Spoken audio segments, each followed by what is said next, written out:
Seja muito bem-vindo. E comenta aí de qual cidade você está vendo essa história, porque hoje eu vou te contar um relato que vai mexer com o seu coração. Aprendi cedo que o silêncio tem peso. Ele não é a ausência de som. É uma coisa viva, que senta ao seu lado na mesa, que deita na sua cama, que respira no seu pescoço enquanto você tenta dormir. Aprendi isso com 12 anos, quando minha mãe morreu. Aprendi de novo com 23, quando perdi meu filho antes de ele conhecer o mundo. Aprendi pela terceira vez com 47, quando enterrei Geraldo. Meu nome é Maria. Não sou heroína de história nenhuma. Sou apenas uma mulher que aprendeu a engolir o choro porque, na vida que tive, chorar alto era luxo que não cabia no orçamento. Geraldo Fonseca morreu numa terça-feira de outubro, às 3 da manhã, de um infarto que ele mesmo ignorou por semanas. Ele sabia que o coração estava reclamando. Eu sabia. Os filhos sabiam. Mas Geraldo era daquele tipo de homem que acha que admitir dor é fraqueza. E fraqueza era a única coisa que ele não tolerava, nem em si mesmo, nem nos outros. Fui casada com ele por 22 anos. Não foram anos fáceis, mas eram os meus anos. Aprendi a viver dentro dos limites que ele estabelecia, dentro do espaço que ele permitia que eu ocupasse. Fui mãe, cozinheira, administradora da casa, enfermeira nas doenças dele, fantasma nas festas da família dele. Estava sempre presente quando era necessária e invisível quando não era. O velório foi cheio. Geraldo tinha 4 filhos do primeiro casamento: Renato, Cláudio, Patrícia e Débora. E todos apareceram com suas famílias. A resposta do Cláudio foi interrompida. Tentar novamente meu nome é Maria. E antes de herdarem meu silêncio, herdaram minha vergonha. Passei anos ouvindo que eu era sorte do meu marido, que eu não tinha estudo, que eu não entendia de terra, que eu estava ali porque ele quis. Nunca porque eu mereci. Quando ele morreu, eu perdi o único escudo que tinha, pasté de crie, um capítulo por vez de forma bem trabalhada, P18 ótimo.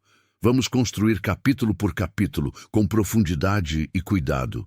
Começando pelo primeiro, Viúva, a fazenda que ninguém queria. Capítulo 1, o que fica depois do enterro.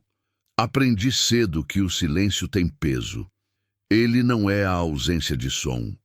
É uma coisa viva, que senta do seu lado na mesa, que deita na sua cama, que respira no seu pescoço enquanto você tenta dormir. Aprendi isso com 12 anos, quando minha mãe morreu numa cama de hospital que cheirava a desinfetante e resignação. Aprendi de novo com 23, quando perdi meu filho antes de ele conhecer o mundo. Um silêncio diferente esse. O silêncio de um choro que nunca saiu, que ficou preso em algum lugar entre o peito e a garganta e nunca mais foi embora. E aprendi pela terceira vez com 47 anos, quando enterrei Geraldo. Meu nome é Maria. Não sou heroína de história nenhuma. Não tenho estudo além do que a vida me deu. Não sei falar bonito. Não sei convencer ninguém com palavras. Sou apenas uma mulher que aprendeu a engolir o choro, porque na vida que tive, chorar alto era um luxo que não cabia no orçamento. Geraldo Fonseca morreu numa terça-feira de outubro, às 3 da manhã, de um infarto que ele mesmo ignorou por semanas. Ele sabia que o coração estava reclamando. Eu sabia. Mas Geraldo era daquele tipo de homem que acha que admitir dor é fraqueza, e fraqueza era a única coisa que ele não tolerava, nem em si mesmo, nem nos outros. Então ele foi ignorando, foi adiando, foi dizendo que era cansaço, que era o calor, que era coisa passageira, até que numa terça-feira de outubro, às 3 da manhã, o coração dele decidiu que já tinha esperado o suficiente. Eu acordei com o barulho. Fiquei parada por um segundo que pareceu durar 1 hora inteira. Depois acendi a luz. Depois gritei. Depois disso tudo virou uma névoa de sirene, maca, hospital, médico falando palavras que eu ouvia, mas não conseguia organizar dentro da cabeça. Geraldo morreu antes do amanhecer. Fui casada com ele por 22 anos. Não foram anos fáceis, mas eram os meus anos. Aprendi a viver dentro dos limites que ele estabelecia, dentro do espaço que ele permitia que eu ocupasse. Fui mãe sem ter tido filho vivo com ele. Fui cozinheira, administradora da casa, enfermeira nas doenças, fantasma nas festas da família dele. Estava sempre presente quando era necessária e invisível quando não era. É um tipo de vida que a gente aprende a chamar de normal, porque quando você nunca conheceu outra coisa, normal é o que existe. O velório durou 2 dias. A casa da sogra ficou cheia de gente que eu mal conhecia. Geraldo tinha 4 filhos do primeiro casamento: Renato, Cláudio, Patrícia e Débora. Todos apareceram com suas famílias, suas roupas escuras bem passadas, seus rostos fechados de quem está mais preocupado com o que vem depois do que com o que acabou. Cumprimentavam uns aos outros em voz baixa, olhavam para mim com aquela educação fina que, na verdade, é uma forma sofisticada de desprezo. Eu existia ali como um detalhe incômodo que ninguém sabia bem onde colocar. Dona Celestina, minha sogra, nunca me aceitou. Desde o começo ela foi clara, não com palavras, era esperta demais para isso, mas com aqueles gestos pequenos que só a mulher que recebe os gestos consegue ler. O jeito de virar o rosto quando eu entrava no cômodo, a forma como ela se dirigia aos filhos e esquecia que eu estava na sala. As perguntas que ela fazia sobre Geraldo, em tom de quem pergunta sobre um patrimônio, como ele está dormindo, está comendo bem, está descansando, como se eu fosse uma funcionária contratada para zelar do bem dela. No velório, ela ficou sentada na cadeira de respeito, recebendo condolências, como rainha recebe homenagem. Eu fiquei de pé, perto da parede, segurando um copo d'água que não tomei. Ninguém me perguntou como eu estava. Enterrei Geraldo numa tarde de sol forte que parecia uma ofensa. Sol daquele em que a luz bate em tudo com violência, que não deixa sombra nenhuma, que força você a franzir o rosto mesmo quando você quer parecer serena. Fiquei de pé na beira do túmulo, mãos juntas, olhando para a terra vermelha, pensando numa coisa estranha. Ele nunca mais vai me chamar pelo nome. Era um pensamento pequeno para um momento tão grande, mas era o que vinha. Geraldo tinha um jeito particular de falar o meu nome. Um jeito que às vezes era carinho e às vezes era ordem, mas que era só meu. E aquilo tinha acabado. Voltei para casa sozinha. A casa estava do mesmo jeito. Copo dele na pia, chinelo dele na porta. Remédio de pressão na prateleira do banheiro, ainda com comprimidos, porque ele tomava quando lembrava e esquecia quando queria. Eu peguei o frasco, fiquei olhando por um tempo e guardei numa gaveta. Não conseguia jogar fora. Não conseguia deixar à vista. Nos dias seguintes, aprendi uma coisa que ninguém fala sobre o luto, que ele não chega todo de uma vez.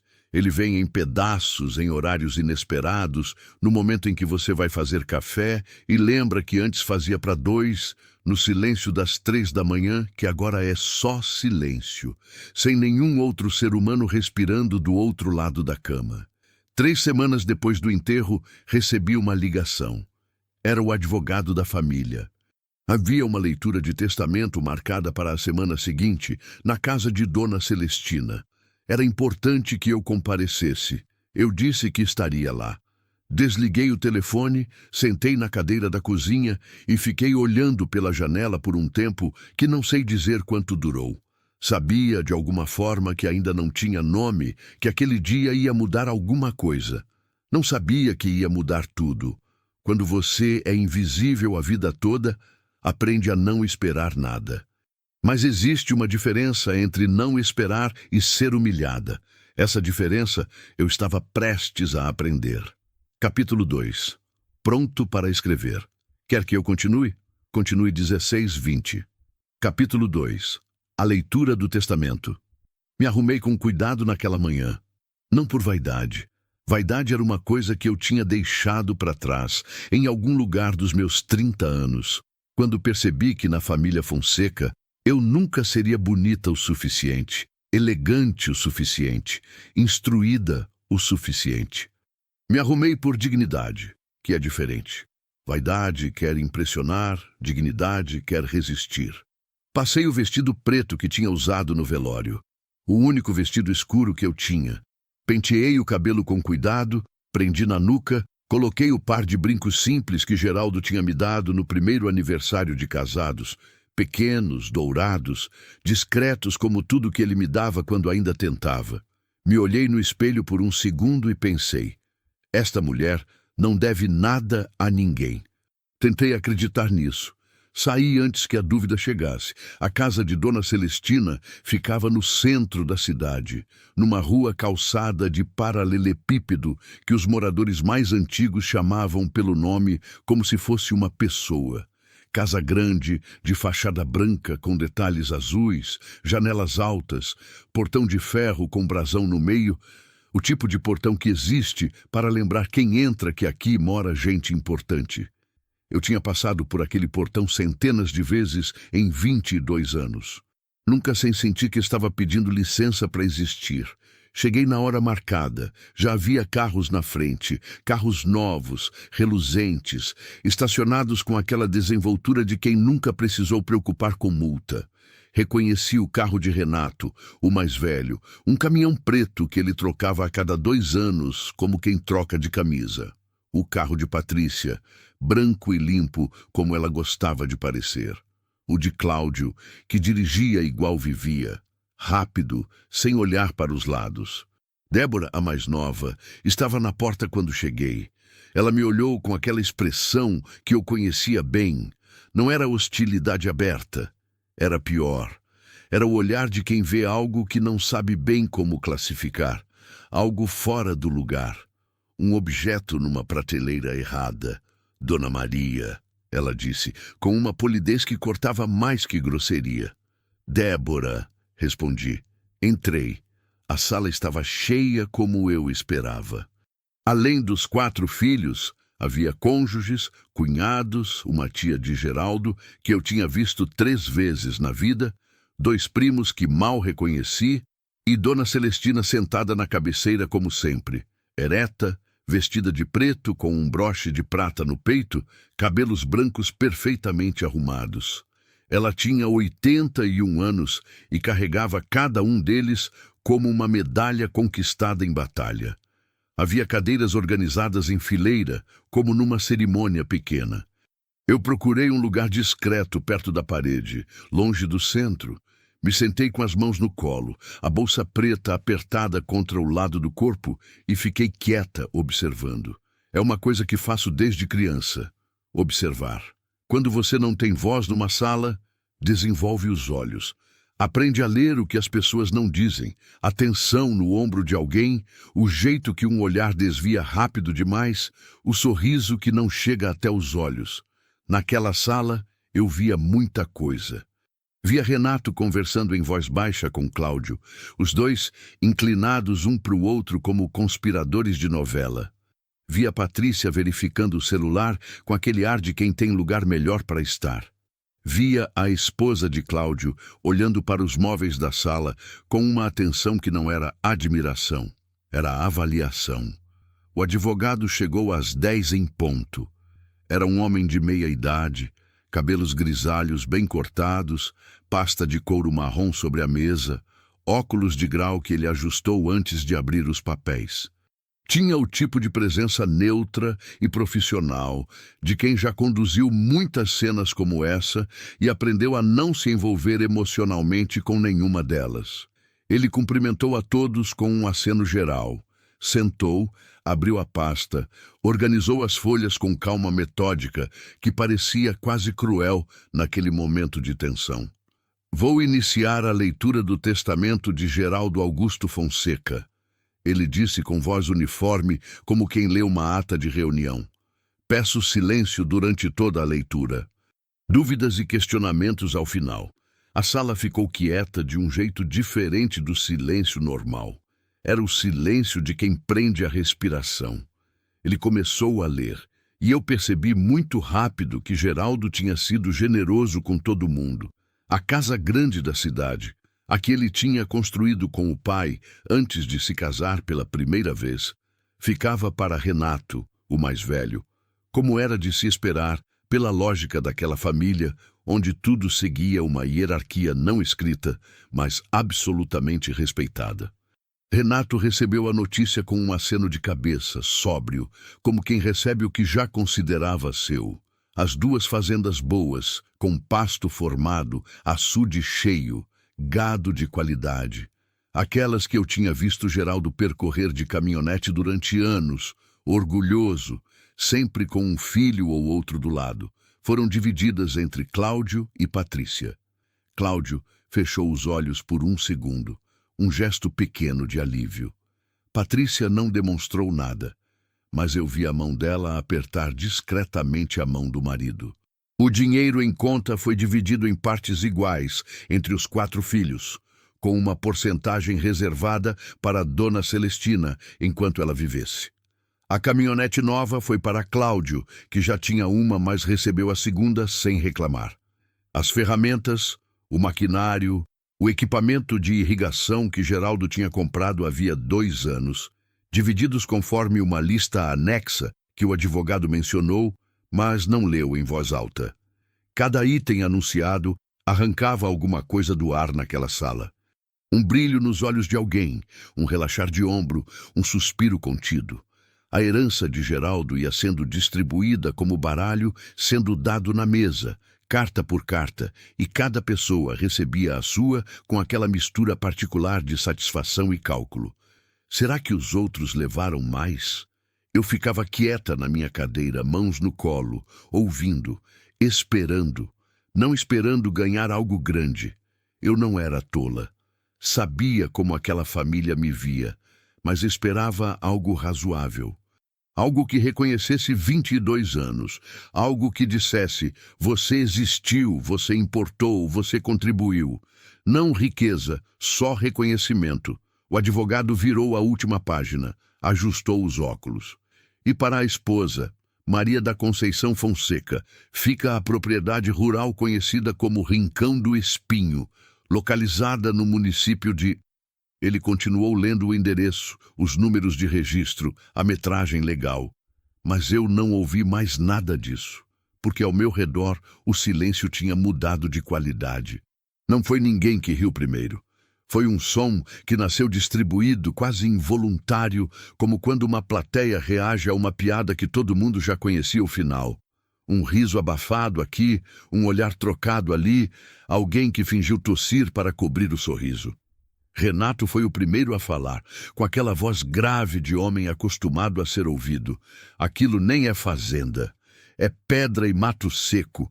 Nunca produziu nada de jeito nenhum. Nem capim pega direito lá. Cláudio concordou com a cabeça sem precisar falar. Patrícia olhou para mim, não com crueldade ostensiva, mas com aquela pena condescendente que machuca de um jeito diferente, porque pena ainda mantém distância, ainda coloca você embaixo. E então Dona Celestina falou.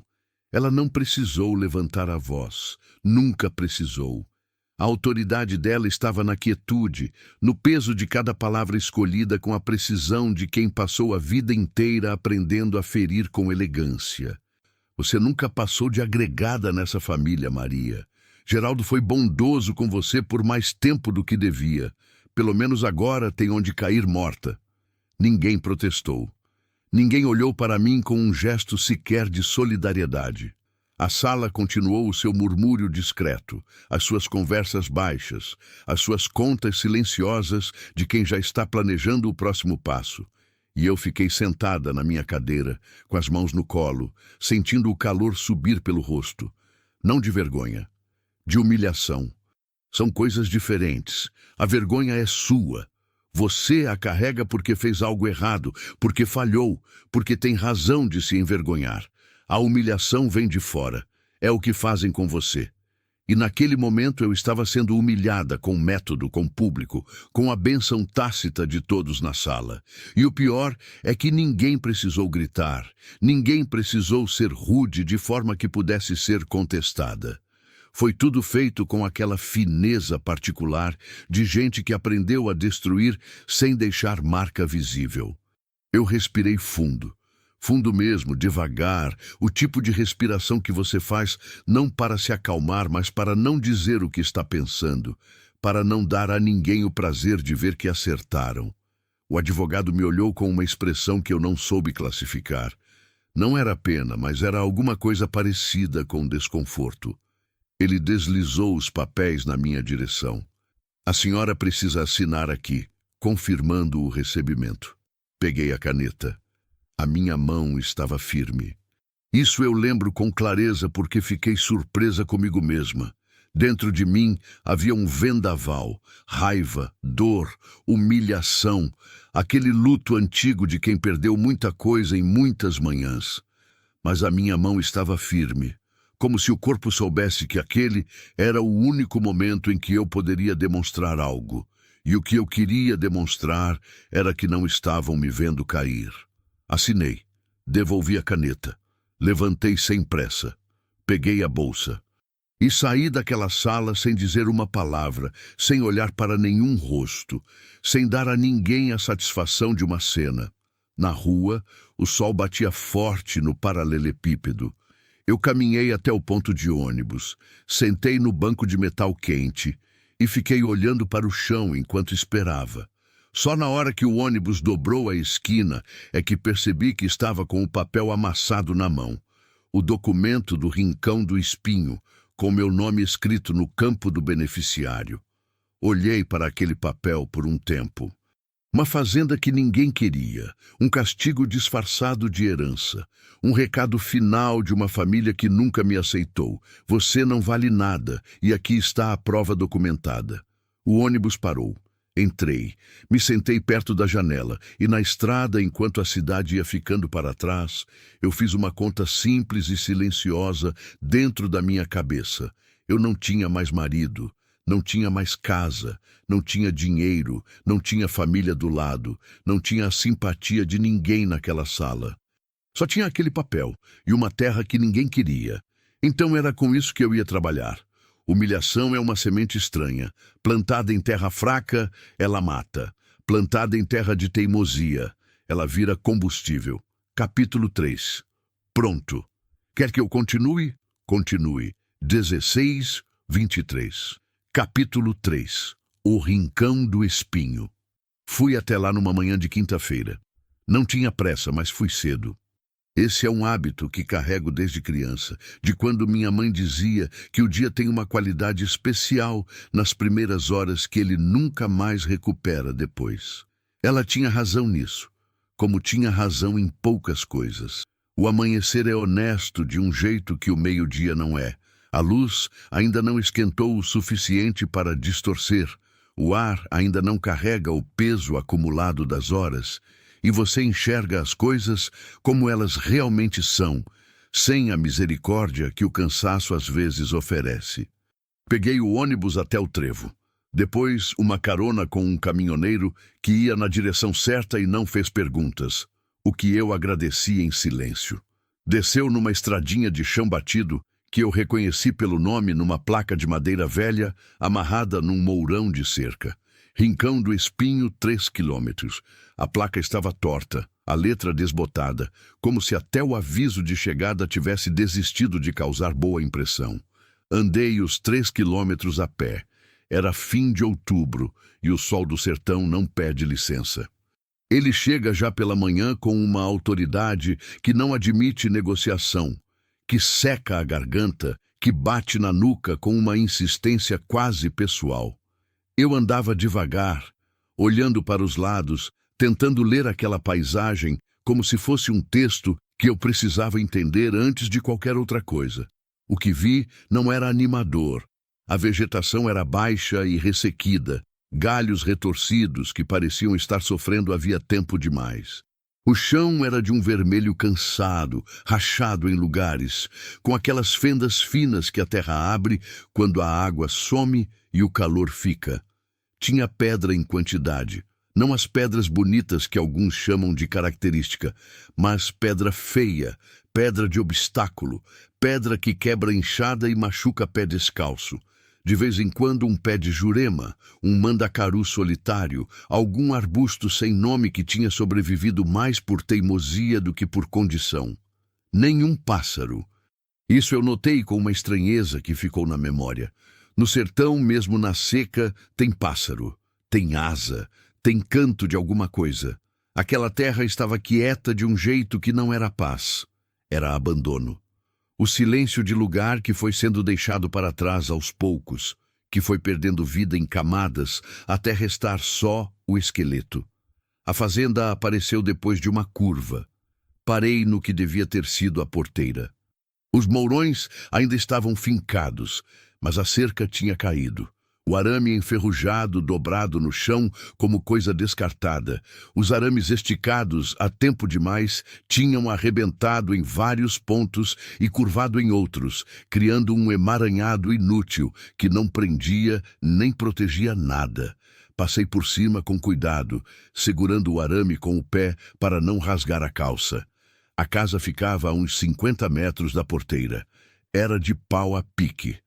Paredes de barro e madeira, do tipo que minha avó chamava de construção honesta, porque não escondia o que era.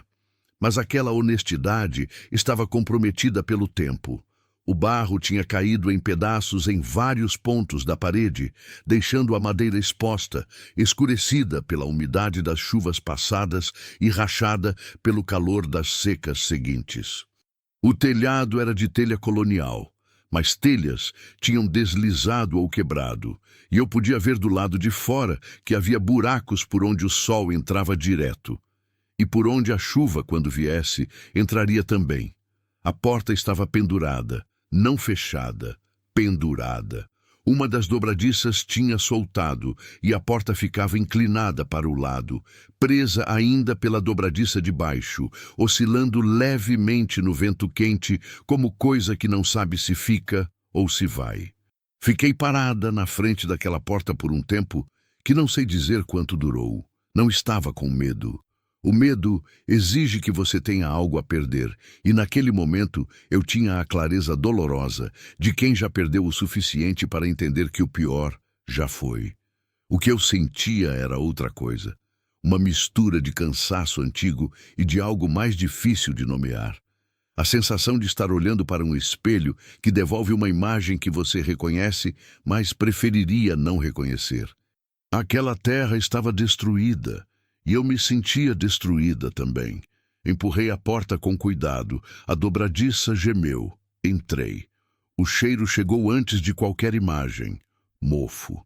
Terra velha. Madeira úmida. O cheiro fechado de lugar que ficou sem circulação de ar por tempo demais. Não o cheiro de sujeira, mas o cheiro de ausência. De coisa que esperou sem ser visitada. Fiquei parada na soleira, deixando os olhos se acostumarem. A luz entrava pelos buracos do telhado em colunas oblíquas, cheias de poeira suspensa, criando aquela cena estranha de claridade dentro do escuro, que às vezes parece bonita em fotografia, mas na vida real é só um sinal de telhado furado. Teia de aranha em todos os cantos, algumas velhas e abandonadas, cheias de poeira, outras novas e intactas de inquilinos que tinham chegado depois que o último humano foi embora. No canto da esquerda havia uma mesa de madeira escura, pesada, o tipo que dura gerações. Tinha 2 bancos combinando, ambos com pernas firmes apesar de tudo. Uma boa surpresa pequena.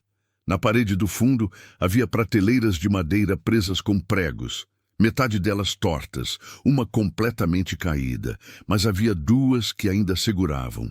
Em cima delas, alguns vidros vazios, uma lata enferrujada sem tampa, um resto de vela. No canto da direita ficava o que tinha sido a área de dormir. Não havia quarto separado, só um espaço definido por uma meia parede baixa de adobe que alguém tinha construído para dar alguma privacidade que nunca chegou a ser real. Dentro desse espaço havia um catre de madeira com uma palha velha por cima, ressecada e partida, que cheirava a poeira e a coisa esquecida. O fogão era de lenha. velho, de ferro, do tipo que minha mãe tinha na casa da roça. Esse eu olhei com um respeito particular porque fogão de ferro dura o que a maioria das coisas não dura. Ele estava enferrujado por fora, mas a estrutura estava inteira e eu sabia que com limpeza e uso ele voltaria a funcionar. Percorri tudo devagar, tocando com os dedos aqui e ali, tentando fazer um inventário mental do que havia e do que faltava. O que havia? As paredes ainda de pé, a estrutura da casa ainda firme nos pontos principais, a mesa e os bancos, o fogão de ferro. As prateleiras que não tinham caído, o catre, o que faltava, telhado inteiro, porta funcional, janela. Não havia janela, só um vão na parede que alguém tinha tapado com tábuas presas com pregos enferrujados e que não vedava nem o vento nem os insetos. Água, qualquer sinal de água. Saí pelos fundos. O curral ficava a uns 20 metros da casa. Era uma estrutura de mourões e arame, maior do que eu esperava. Alguém havia planejado aquele lugar com intenção de ter animal e em quantidade. Mas o arame tinha cedido em vários pontos. Os mourões estavam podres na base de uns, tortos em outros. E a porteira do curral tinha caído completamente. Estava deitada no chão com a grama rala crescendo por cima, como se a natureza estivesse tentando engoli-la. Havia um bebedouro de cimento no centro do curral, seco, com uma rachadura no fundo pelo qual qualquer água que chegasse ali também sairia.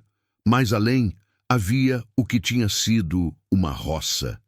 Eu reconhecia pelo formato do terreno, pelo jeito que o chão tinha sido trabalhado em algum momento. As leiras ainda existiam como cicatrizes na terra, elevações paralelas ressecadas que contavam uma história de plantio que havia muito não acontecia. Mato fino tinha tomado conta, o tipo rasteiro e teimoso que não tem serventia nenhuma, mas insiste em existir onde a terra está maltratada. Procurei o poço. Estava do lado da casa, tampado com uma tampa de madeira velha que eu removi com esforço. Olhei para dentro. Escuro e seco. Joguei uma pedrinha e ouvi o som que eu não queria ouvir. O baque seco de pedra batendo em terra. Não o som oco e úmido de profundidade com água. Seco. Fiquei olhando para aquele buraco escuro por um tempo, com a pedrinha que eu não tinha jogado ainda na mão, pensando numa série de coisas ao mesmo tempo. Pensando em como chegar água até ali. Pensando em quanto tempo levaria para recuperar um poço. Pensando em quanto dinheiro eu não tinha para pagar alguém que soubesse fazer isso. Joguei a pedrinha no poço de qualquer jeito. Ouvi o baque seco. E então sentei no chão, ali mesmo, na terra vermelha e rachada, com o sol batendo sem piedade, e deixei acontecer o que tinha segurado desde o velório de Geraldo, desde a leitura do testamento, desde a voz de Dona Celestina dizendo que eu nunca fui nada. Chorei. Não era um choro bonito. Não era o tipo de choro silencioso e contido que eu tinha aprendido a fazer ao longo dos anos. Aquele choro econômico de mulher que aprendeu que demonstrar dor dá munição para quem quer te ver fraca. Era o choro que não pede licença, que vem de baixo, que sacode o ombro, que faz barulho que você não planejou fazer. O choro de 22 anos. O choro do filho que não nasceu e que eu nunca tinha chorado direito, porque havia sempre algo mais urgente, sempre alguém precisando que eu fosse forte, sempre uma razão para engolir e continuar. Chorei pelo Geraldo, não pelo homem que ele tinha sido no fim, mas pelo homem que ele tinha sido no começo, quando ainda havia uma versão dele que olhava para mim com algo que se parecia com enxergar. Chorei pela casa que eu tinha deixado para trás, porque não era minha. Nunca tinha sido. Eu entendia isso agora com uma clareza que dói. Chorei pela humilhação daquela sala, pelos olhos que desviavam, pelo riso abafado, pela voz fina de Dona Celestina, destilando em poucas palavras o que ela tinha pensado de mim durante décadas. Chorei até não ter mais nada para chorar. Isso demora menos do que a gente imagina, quando chora de verdade. Quando parei, o sol tinha andado no céu. Fiquei sentada por mais um pouco, com o rosto quente e os olhos pesados, olhando para o chão vermelho à minha frente. Havia uma formiga carregando um pedaço de alguma coisa seca. 3 vezes maior do que ela, o pedaço, mas ela ia levando com uma determinação que não negociava com o tamanho do peso. Fiquei olhando para aquela formiga por mais tempo do que seria razoável. Depois me levantei, tirei a poeira do vestido com as mãos. Entrei na casa. Procurei nos cantos até achar o que eu tinha esperado achar.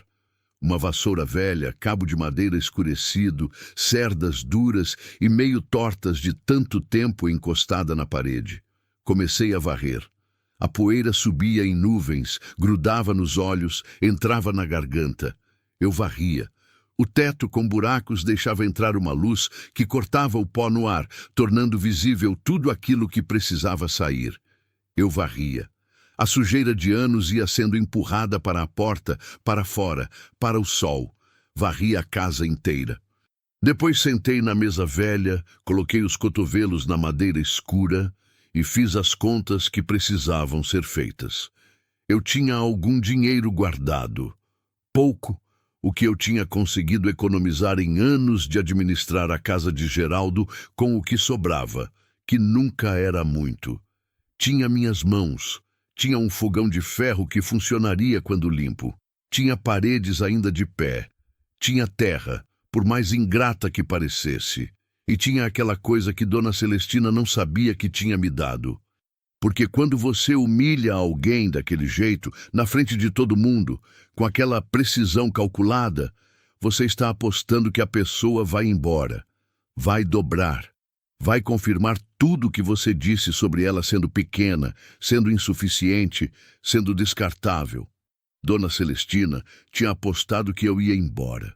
E eu estava sentada na mesa velha de uma fazenda abandonada, com poeira nos cabelos e lágrimas secas no rosto, fazendo contas de como ficar. Naquela tarde, encontrei as primeiras coisas que precisariam ser consertadas. Na noite seguinte, dormi no catre com uma coberta que tinha trazido na mochila, ouvindo o vento entrar pelos vãos do telhado, contando mentalmente o que faria primeiro, o que deixaria para depois, o que dependia de dinheiro que eu ainda não tinha. Antes de apagar o lampião, olhei para o teto com seus buracos que deixavam ver pedaços de céu estrelado. Pensei numa coisa que minha mãe dizia, lá no começo de tudo, quando eu ainda era criança, e achava que ela sabia a resposta de tudo. Terra ruim não existe, filha. Existe terra maltratada. E maltratada tem cura. Apaguei o lampião. E no escuro daquele lugar que ninguém queria, com o céu estrelado entrando pelos buracos do telhado, eu decidi que ia descobrir se minha mãe tinha razão. Existe um momento em cada queda onde você para de cair e começa a escolher. Não é um momento bonito. É sujo, é cansado, é cheio de dúvida, mas é o momento mais real que existe, porque ele é inteiramente seu. Capítulo 4, pronto. Quer que eu continue? Continue 16:26. Capítulo 4. Aprender ou morrer. A primeira semana me ensinou humildade de um jeito que nenhuma pessoa jamais conseguiu. Não a humildade falsa que a gente aprende na infância, aquela de abaixar a cabeça e não responder, que na verdade não é humildade coisa nenhuma. É medo com outro nome. Estou falando da humildade real, a que vem de você se colocar diante de algo muito maior do que você e perceber, sem escapatória possível, que não sabe nada. Eu achava que sabia de terra. Tinha crescido no interior, tinha visto minha mãe plantar, tinha ajudado a regar horta quando criança, tinha passado 22 anos administrando uma casa com quintal. Achava que isso contava para alguma coisa, que havia um conhecimento acumulado ali que me daria alguma vantagem. A terra do Rincão do Espinho me mostrou, com uma paciência que beirava a crueldade, que eu não sabia nada do que precisava saber. Comecei pelo telhado porque não havia escolha. Sem telhado inteiro não haveria casa habitável, e sem casa habitável não haveria nada. porque eu precisava estar ali para fazer qualquer coisa acontecer, e estar ali significava ter um lugar para dormir que não virasse poça quando chovesse. Fui a pé até a cidade mais próxima, que ficava a 7 quilômetros pela estrada de chão, e gastei uma parte do meu dinheiro guardado em telhas usadas que um senhor de ferragem vendeu por preço que ele chamou de camarada e que eu não tinha condição de negociar mais. Voltei com as telhas numa carroça emprestada. O problema foi subir no telhado. Não tenho medo de altura, nunca tive, mas telhado de casa velha tem uma lógica própria que eu desconhecia completamente. As ripas de madeira que sustentam as telhas apodrecem de formas invisíveis por cima, e você só descobre onde estão podres quando pisa nelas. Na primeira vez que subi, quebrei uma ripa e meti o pé até o joelho no telhado, e só não caí dentro da casa porque me agarrei com os 2 braços na cumeeira num reflexo que me arranhou os braços do pulso ao cotovelo. Fiquei pendurada por um segundo, coração disparado, olhando para baixo, através do buraco que tinha acabado de abrir. Desci. Sentei no chão. Esperei o coração voltar ao lugar. Depois subi de novo, com mais cuidado, testando cada passo antes de confiar o peso, aprendendo enquanto fazia, errando e corrigindo ali mesmo em cima daquele telhado quente que queimava a palma da mão. Levei 3 dias para consertar o que poderia ter sido feito em meio-dia por alguém que soubesse. Mas no final do 3º dia, o telhado estava fechado. Não perfeito, havia remendos que um pedreiro olharia e sacudiria a cabeça. Mas fechado. Funcional. Suficiente. Aprendi que suficiente por enquanto teria que ser o suficiente. A porta foi mais simples. Tirei a dobradiça quebrada, lixei a madeira com uma pedra até nivelar o encaixe, prendi uma dobradiça nova que o mesmo senhor da ferragem me vendeu por quase nada quando expliquei minha situação, com a precisão seca de quem não tem tempo para vergonha. A porta fechava com um tranco, precisava de um pouquinho de força, mas fechava.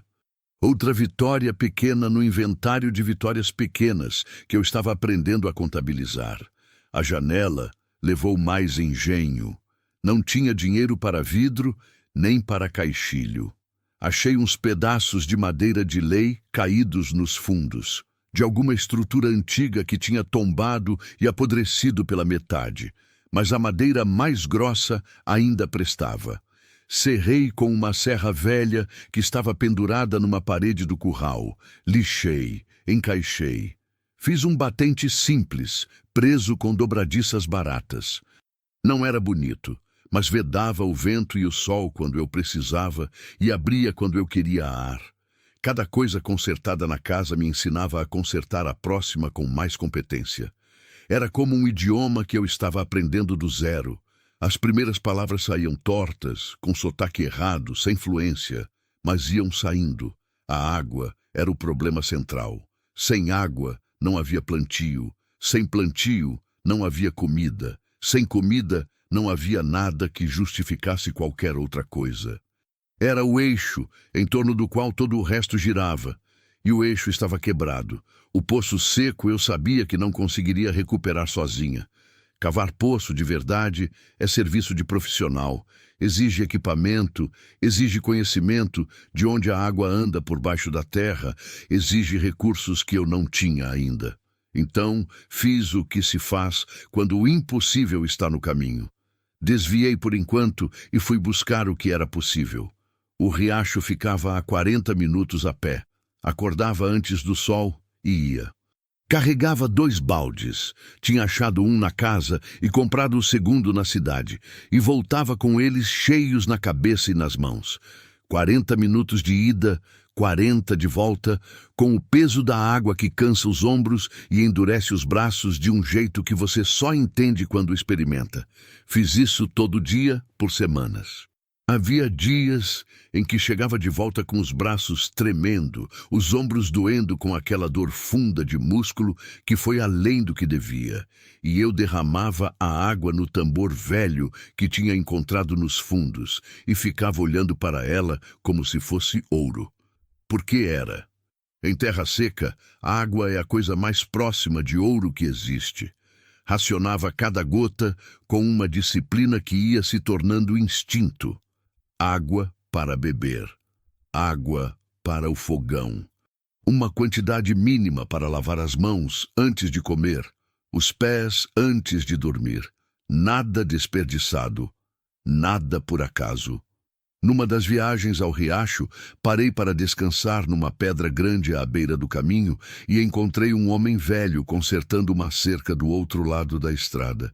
Ele me olhou com aquela curiosidade direta do interior, sem constrangimento, que as pessoas da cidade às vezes confundem com grosseria, mas que na verdade é só honestidade.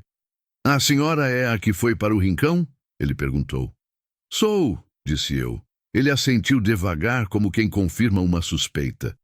"Seu Tobias", ele se apresentou. "Tenho o sítio aqui do lado.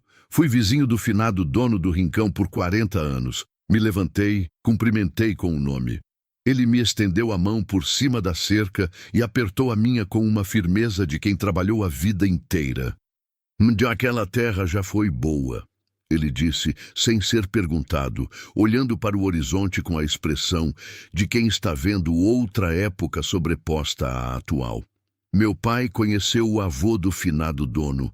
Dizem que na época do avô, aquilo ali produzia de tudo. Milho alto, feijão gordo, abóbora do tamanho de coisa que não parece real." "O que aconteceu?" perguntei. Seu Tobias fez um gesto com a mão que significava tudo e nada ao mesmo tempo. Abandono. A família foi indo embora, foi deixando. Terra sem cuidado vai morrendo devagar, não morre de vez. Ele fez questão de dizer isso olhando para mim. Vai morrendo devagar, mas devagar também é reversível. Fiquei olhando para ele. "A nascente ainda existe?" perguntei. Tinha lido no documento do advogado alguma menção a uma nascente, mas não tinha encontrado nada ainda. Seu Tobias coçou a cabeça por baixo do chapéu. Devia existir. Nunca ouvi dizer que secou de verdade, mas faz anos que ninguém procura. Ele me apontou com o queixo uma direção, mais para dentro, nos fundos mesmo, onde as pedras grandes estão. Onde tiver pássaro, tiver vida. Sem pássaro, sem vida. Guardei aquilo. Comecei a preparar o primeiro canteiro naquela mesma semana. Não tinha trator, não tinha grade, não tinha nada mecanizado. Tinha uma enxada que estava na casa, velha, cabo rachado que eu amarrei com arame para aguentar mais um tempo, e tinha os braços. A terra era dura, como promessa de gente ruim. A primeira hora de enxada naquele chão me mostrou exatamente o que estava enfrentando. A enxada entrava 2 dedos, 3 dedos no máximo, e parava em pedregulho ou em argila compactada de anos de pisoteio e seca sem manejo. Cada golpe subia pelo cabo e sacudia o braço inteiro. No final da primeira hora, eu tinha conseguido trabalhar um pedaço de terra do tamanho de uma toalha de mesa. Parei. Olhei para aquele pedaço irrisório e tive um pensamento muito simples e muito claro. Se eu trabalhar todos os dias, esse pedaço vai crescendo, devagar, mas vai. Voltei a enxadar. Aprendi que a terra dura precisa ser convencida, não vencida. Precisa de água para amolecer antes de receber a enxada. Então eu molhava um pedaço de noite, deixava a água penetrar e de manhã cedo aquela parte estava mais receptiva. Trabalhava aquele pedaço, molhava o próximo, esperava, trabalhava. Era lento, era extenuante, mas ia andando. Misturei o que tinha para enriquecer a terra, folha seca, resto de cinza do fogão, o esterco de um bode que seu Tobias me deixou pegar no curral dele sem cobrar nada, só pedindo que eu fechasse bem o portão ao sair. Revirei, misturei, revirei de novo. Depois de 2 semanas, eu tinha um canteiro pequeno de uns 3 metros por 2, preparado como eu sabia preparar. Fui à cidade e comprei sementes com o que sobrava do dinheiro guardado. Escolhi o que germina rápido, o que não exige muito, o que eu poderia comer antes de ter dinheiro para comprar outra coisa. Alface, coentro, cebolinha, rabanete. Coisas simples, coisas que voltam rápido, coisas que me dariam algum resultado antes que a paciência acabasse junto com os recursos. Plantei numa tarde de sábado, de joelhos na terra, fazendo os sulcos com o dedo como minha mãe tinha me ensinado quando eu era pequena. Aquele gesto antigo voltou com uma naturalidade que me surpreendeu. O ângulo do dedo, a profundidade certa, o jeito de tampar a semente sem apertar demais. O corpo lembra coisas que a cabeça esqueceu. Aguei com cuidado, pouca água, espalhada devagar para não lavar a semente. E esperei. Os primeiros 10 dias foram os mais difíceis da minha vida. Não pelo trabalho, eu já estava acostumada com o trabalho. Meu corpo já tinha encontrado um ritmo de acordar cedo, buscar água, enxadar, consertar, trabalhar até o sol incomodar demais, descansar, retomar. Esse ritmo eu conseguia sustentar. O difícil eram os pensamentos da noite. De dia tem barulho, tem tarefa, tem o próximo passo que exige atenção e não deixa espaço para o resto. Mas de noite, no catre com o lampião apagado e o vento entrando pela janela nova que eu tinha feito, os pensamentos chegavam sem pedir licença. A voz de Dona Celestina voltava com uma clareza que eu não queria. Você nunca passou de agregada nessa família. E a parte mais cruel da crueldade era que havia uma camada de verdade naquilo. Não a verdade que ela pretendia. Não aquela de que eu era menos, de que eu não valia. Mas a verdade de que eu tinha de fato passado 22 anos vivendo dentro de uma vida que não era completamente minha. Aceitando espaço demais pequeno. Engolindo demais. Resistindo de menos. Não era culpa minha. Eu sei disso agora com uma clareza que custou a chegar. Quando você é colocado em caixinha desde o começo, aprende a caber na caixinha e depois de tempo suficiente começa a achar que a caixinha é o tamanho real de você. Isso não é fraqueza, é o que fazem com a gente. Mas entender isso não tirava a dor das noites. Havia também o luto do filho que eu nunca tinha chorado direito. Ele chegava nas noites mais quietas, quando o vento parava e o silêncio ficava completo. Tinha me casado com Geraldo grávida de um filho que não era dele. Uma história que nunca contei para ninguém naquela família e que carregava sozinha como se fosse vergonha, quando na verdade era só dor. O pai da criança tinha sumido antes de eu saber que estava grávida. O filho nasceu antes do tempo. Ficou 3 dias e foi. 3 dias. Nem nome eu tinha dado ainda, com medo de a pegar antes de ter certeza de que ficava. Fiquei com o nome não dado por anos, como uma dívida que não sabia como pagar. Naquelas noites no catre, eu pensava nele. Contava quantos anos ele teria. 24, 25. Ficava imaginando como seria ter um filho daquela idade. Se ele teria os meus olhos ou os do pai que nunca o conheceu.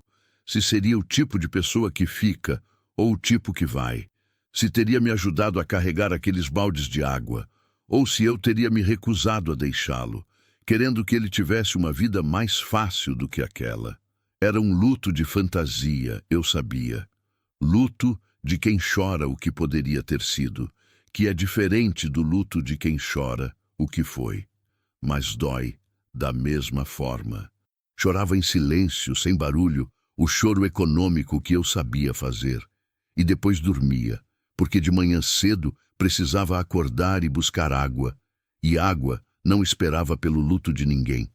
No 12º dia, saí de manhã para o canteiro como sempre, sem expectativa particular. E parei. Havia um fio verde saindo da terra. Fino como fio de costura, curvado em arco como quem acabou de empurrar uma porta pesada, aquele verde recém-chegado, que é quase amarelo, mas que é inconfundível para quem conhece. Fiquei olhada para aquele broto por um tempo, que não sei dizer quanto durou. Não era muito. Era um broto pequeno, frágil, recém-nascido. Qualquer coisa podia acabar com ele. Uma formiga, uma pisada descuidada, um dia de sol forte demais, sem água suficiente. Mas estava ali. Abaixei, coloquei o rosto perto da terra, olhei de perto com aquela atenção que a gente dá às coisas pequenas que importam muito. Aquela terra que ninguém queria tinha respondido. Não pensei em Dona Celestina. Não pensei em Geraldo, nem nos filhos dele, nem na leitura do testamento. Não pensei nos 22 anos de invisibilidade, nem nas noites de luto no catre. Pensei na minha mãe, que tinha morrido sem ver quase nada de bom acontecer na vida dela, mas que sabia o nome de cada planta do quintal e cuidava delas com uma dedicação que eu entendia agora como sendo a forma que ela tinha encontrado de dizer que ainda estava viva, que ainda importava, que ainda tinha coisa crescendo onde ela colocava a mão. Coloquei a palma da mão na terra ao lado do broto, com cuidado, sem tocar nele. E disse em voz alta para ninguém e para todo mundo ao mesmo tempo: obrigada. Há uma diferença entre sobreviver e começar. Sobreviver é aguentar, começar é escolher. Naquele dia, diante de um broto do tamanho de nada, eu parei de sobreviver e comecei. Capítulo 5 pronto. Quer que eu continue? Continue 16:29. Capítulo 5. A nascente. Foi seu Tobias quem me ensinou a ouvir a terra. Não de forma poética, como parece quando eu escrevo assim. Foi literal prático, dito numa tarde em que ele tinha parado na minha porteira nova, que eu tinha consertado com mourões comprados fiado no depósito da cidade, pagos depois com os primeiros maços de alface que vendi. Com um chapéu na mão e aquela expressão de homem que tem algo para dizer, mas está esperando ser convidado. Entra, seu Tobias, falei, porque aprendi cedo que homem do interior não entra sem ser chamado e não fala sem ter certeza de que vai ser ouvido. Ele entrou, aceitou o copo d'água que ofereci, sentou no banco da mesa velha que eu tinha lixado e passado cera de carnaúba até ficar apresentável, e ficou olhando para o meu canteiro por um tempo antes de falar. Cresceu bem, ele disse. Cresceu, concordei. A senhora está aguando demais de manhã. Olhei para ele. A água de manhã evapora antes de entrar. Ele explicou, sem tom de crítica, só de quem está passando informação. Melhor de tarde, quando o sol já está caindo. A terra guarda a água a noite toda e entrega para a raiz de manhã cedo, quando a planta precisa. Anotei mentalmente. Mudei no dia seguinte. A diferença foi visível em uma semana. Foi assim que começou a minha educação com seu Tobias, aos pedaços nas visitas que ele passou a fazer com uma regularidade que nenhum dos dois comentou, mas que ambos sabíamos não ser coincidência. Ele aparecia, olhava, dizia alguma coisa curta e precisa, tomava o copo d'água e ia embora. E eu pegava o que ele dizia e testava e errava e testava de novo. E aprendia. Aprendi que terra com argila precisa de areia misturada para respirar. Aprendi que coentro não gosta de sol direto no começo e precisa de sombra parcial até pegar. Aprendi que a cinza do fogão serve para corrigir a acidez do solo, mas em excesso mata tudo que você quer salvar. Aprendi que o jeito que a formiga carrega diz coisas sobre o tempo que vai fazer, que o voo de certos pássaros indica onde tem umidade no subsolo, que a cor da terra conta uma história para quem aprendeu a ler. Fui aprendendo a ler. Foi numa dessas visitas que falei da nascente. Seu Tobias, o senhor falou que devia existir uma nascente nos fundos. Nos fundos onde exatamente? Ele coçou o queixo. Nunca fui lá pessoalmente. Mas o velho que me contou disse que ficava onde as pedras grandes formam uma curva, mais para o lado do morro. Disse que tinha uma figueira brava perto. Figueira brava não cresce longe de água. O senhor acredita nisso? Acredito em figueira brava, ele disse, com uma simplicidade que era a forma mais direta de dizer que sim. Na tarde seguinte fui procurar. Os fundos do rincão eram maiores do que eu tinha explorado até então. Havia um motivo para isso. O mato estava fechado além de certo ponto, não uma mata fechada de verdade, mas aquele emaranhado de jurema, mandacaru, quipá e catingueira que o sertão usa para proteger seus segredos, que arranha, que espeta, que dificulta a passagem de quem não sabe negociar com ele. Aprendi a negociar. Levei o facão velho que tinha encontrado enferrujado num canto do curral e que eu tinha limpado com areia grossa e afiado numa pedra até cortar de novo.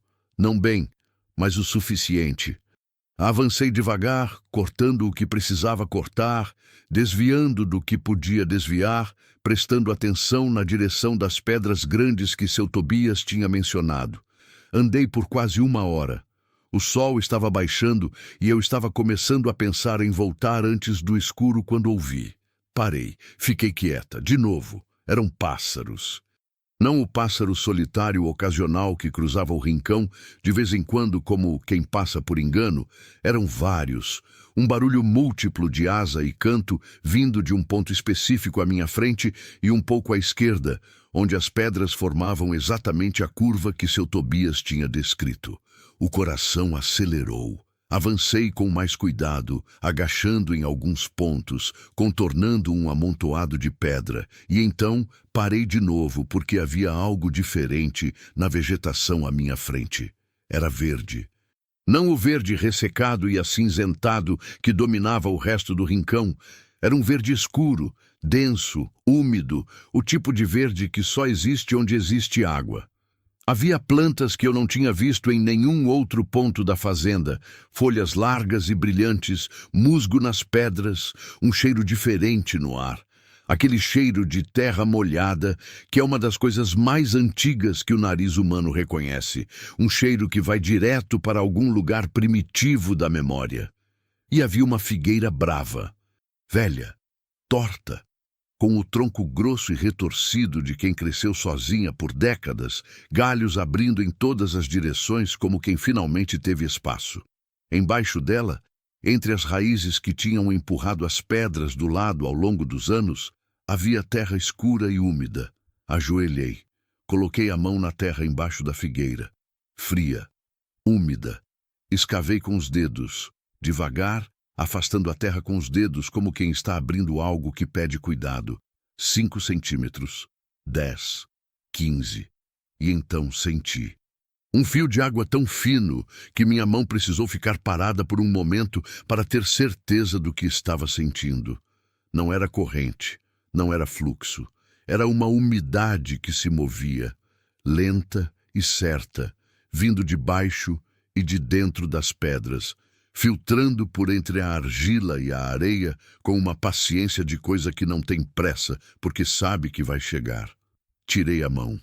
Olhei para a terra escura nas minhas palmas e chorei pela segunda vez desde que tinha chegado ao rincão do espinho. Mas dessa vez era diferente. Dessa vez não era o choro do desespero. Não era o choro do luto, não era o choro de quem está sentado no chão de uma fazenda abandonada, se perguntando se vai conseguir. Era o choro de quem encontrou alguma coisa que não sabia que estava procurando. O choro de quem percebe que o lugar que parecia completamente morto ainda tem um coração batendo, escondido, pequeno, mas batendo. A nascente estava viva. Voltei correndo para a casa, correndo de verdade, sem cuidado com o mato que arranhava os braços, sem atenção para o chão irregular, e fui direto ao sítio de seu Tobias. Ele estava no terreiro quando cheguei, remendando um couro com uma agulha grossa, e me olhou sem se apressar. Encontrei, disse eu ainda sem fôlego. Ele assentiu devagar. Sabia que estava lá. Como fazer para aproveitar? Perguntei. Como trazer essa água para perto da casa? Seu Tobias colocou o couro de lado, cruzou os braços e ficou me olhando com aquela expressão de homem que está medindo quanto alguém quer realmente saber antes de começar a ensinar. Vai dar trabalho, ele disse. Eu sei. Trabalho de verdade. Pedra para mover. Canaleta para cavar. Dias e dias. Eu sei disso, disse eu de novo. Ele ficou quieto um momento. Meu filho mais novo tem experiência com manejo de nascente. Ele me ajudou a recuperar a minha faz uns 8 anos. Se a senhora quiser, eu peço para ele dar uma olhada. Olhei para esse homem velho que não tinha motivo nenhum para me ajudar, que não me devia nada, que tinha aparecido na minha vida por acidente de vizinhança e ficado por escolha própria, e senti uma coisa que eu tinha esquecido que existia: gratidão sem peso, a gratidão que não deve. A gratidão que não precisa ser paga de volta, que não vai cobrar mais tarde, que não vem com condição embutida. A gratidão limpa de gente boa que ajuda, porque é assim que foram criados e não conseguem ser diferente. Eu queria muito, disse eu. Zé Tobias, o filho, veio no sábado seguinte. Era um homem de uns 40 anos, mais alto que o pai, mais silencioso ainda, com as mãos calejadas de quem nasceu trabalhando, e as mãos ficaram registrando isso ao longo de cada ano. Ele chegou cedo, tomou café sem falar muito e pediu para ser levado direto até a nascente. Ficou lá por quase 2 horas. Eu fiquei do lado, respondendo quando ele perguntava, observando quando ele se abaixava e examinava a pedra e a terra com aquela atenção especializada de quem aprendeu a ler um idioma que a maioria das pessoas nem sabe que existe. No final das 2 horas, ele se levantou, limpou as mãos na calça e disse: "Dá para recuperar. A água está ali, é boa, é limpa e tem volume para sustentar uma horta e um curral pequeno sem problema. O serviço é de uns 4, 5 dias se trabalhar direito. Precisará mover essas pedras aqui", ele apontou, "cavar a canaleta por esse caminho e construir uma caixa de captação simples. Não é complicado, só é pesado." "Quanto o senhor cobra?" perguntei. Ele me olhou. "Meu pai me pediu para ajudar. Não cobro de quem meu pai pediu." Quis argumentar. O orgulho antigo falando mais alto, o reflexo de mulher que aprendeu que aceitar ajuda cria dívida. Mas me segurei. Às vezes a coisa mais corajosa é saber receber. "Obrigada", disse apenas. Trabalhamos 5 dias. Eu do lado de Zé Tobias, fazendo o que ele mandava, carregando pedra, cavando onde ele indicava, aprendendo cada passo, não por ele explicar com palavras, mas por observar suas mãos e seus movimentos e fazer igual. Era um aprendizado silencioso e físico, do tipo que fica no corpo mais do que na cabeça. As pedras que cercavam a nascente eram pesadas de um jeito que não era possível fazer sozinha. Cada uma precisava de alavanca, de técnica, de peso no lugar certo. Zé Tobias me ensinou a usar uma vara de madeira grossa como alavanca, a colocar uma pedra menor como fulcro, a usar o peso do meu corpo em vez da força dos braços. Aprendi que força bruta é o método mais lento e mais cansativo, e que entender a física de cada situação é mais eficiente do que qualquer músculo. A canaleta cavamos nos 2 últimos dias. Um sulco de uns 40 metros, reto, onde o terreno permitia e curvando onde precisava contornar pedra ou árvore, revestido no fundo com pedra chata para evitar que a terra afundasse e bloqueasse o fluxo. No final do 5º dia, colocamos a última pedra da caixa de captação, uma estrutura simples de pedra e argamassa que Zé Tobias fez com uma habilidade que parecia mágica, mas era só prática de quem tinha feito a mesma coisa muitas vezes. Esperamos. A água levou um tempo para encontrar o caminho novo, como sempre acontece com coisas que estiveram represadas por muito tempo. Elas são cautelosas antes de se mover. Ficamos os 2 em silêncio, olhando para a canaleta, esperando. E então ela veio. Fina primeiro, um fio escuro no sulco de terra, hesitante como quem testa o chão antes de confiar. Depois, um pouco mais larga. Depois correndo com uma constância que não era pressa, mas era certeza. A certeza da água que encontrou o caminho e sabe onde vai. Chegou à caixa de captação e começou a encher. Ficamos olhando em silêncio. Zé Tobias disse, depois de um tempo: "Boa água." Era o maior elogio que eu já tinha recebido na vida. Com água, tudo mudou de velocidade. Não de uma vez, não com a magia conveniente das histórias que simplificam o que é complicado, mas com a aceleração gradual de coisa que estava esperando, o elemento que faltava. A horta, que eu irrigava com balde carregado nas costas e por isso irrigava pouco e com culpa, agora recebia água com a regularidade que precisava. As plantas responderam com aquela generosidade que a terra tem quando finalmente recebe o que sempre quis. O canteiro primeiro dobrou. Depois eu abri um segundo, maior. Depois um terceiro. Comprei 2 galinhas de uma vizinha que morava a 2 quilômetros, pagas com alface e coentro porque dinheiro ainda era escasso. Construí um galinheiro simples com mourão e tela, o tipo que ninguém chama de construção, mas que cumpre a função. As galinhas entraram e investigaram o espaço com aquela seriedade cômica que as galinhas têm e se instalaram como se sempre tivessem sido dali. Primeira vez que uma delas botou o ovo, fiquei olhando para aquele ovo na palma da mão por um tempo ridículo. Era um ovo comum, do tamanho normal, sem nada de especial, mas era meu, produzido na minha terra, por um animal que eu tinha cuidado, resultado de um processo que eu tinha viabilizado com as minhas mãos e com as minhas escolhas. Fiz um ovo mexido naquela manhã com uma cerimônia silenciosa, comi devagar, sozinha na mesa velha que tinha sido lixada e curada, com o sol da manhã entrando pela janela que eu tinha feito, e pensei que talvez fosse a refeição mais satisfatória que eu tivesse comido na vida inteira. Não pela comida, pela origem dela. Os meses foram passando com a cadência do sertão, que não é igual ao tempo da cidade. É mais honesto, mais físico, mais atado às coisas concretas de chuva e seca e plantio e colheita.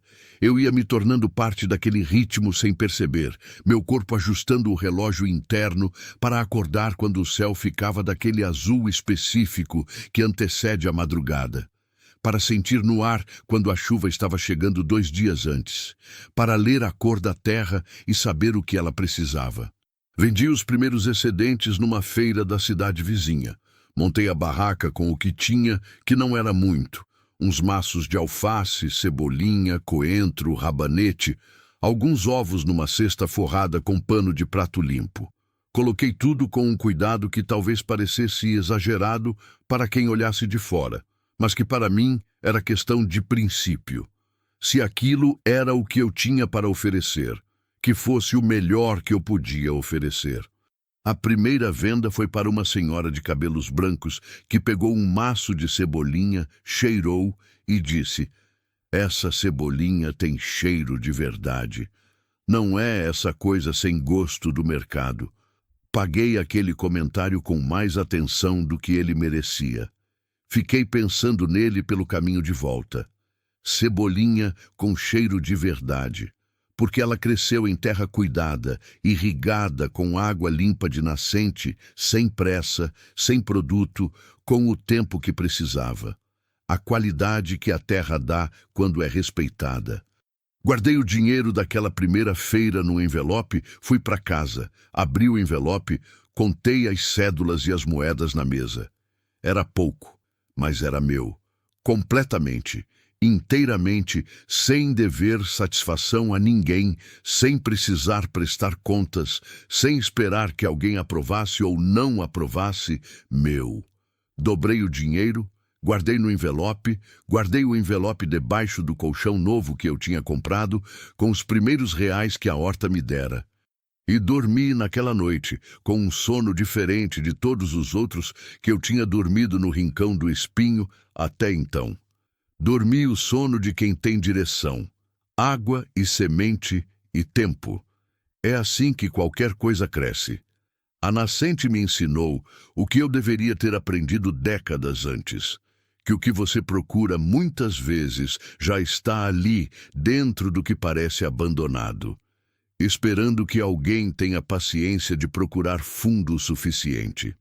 Capítulo 6. Pronto. Quer que eu continue? Continue, 16:32. Capítulo 6. O ano que a seca voltou. Eu tinha começado a acreditar que estava vencendo quando a seca chegou. Não de surpresa. No sertão, a seca nunca é surpresa.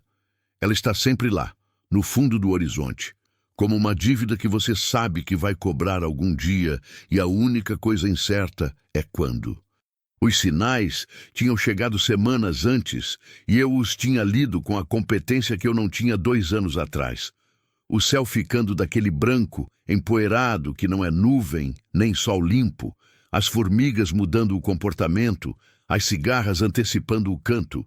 Eu sabia que vinha, mas saber que a chuva vai parar é diferente de estar preparada para o que a ausência dela faz. Estava no fim do meu 2º ano no Rincão, quando a estiagem se instalou de vez. Naquele ponto, eu tinha construído alguma coisa que merecia ser chamada de pequena fazenda.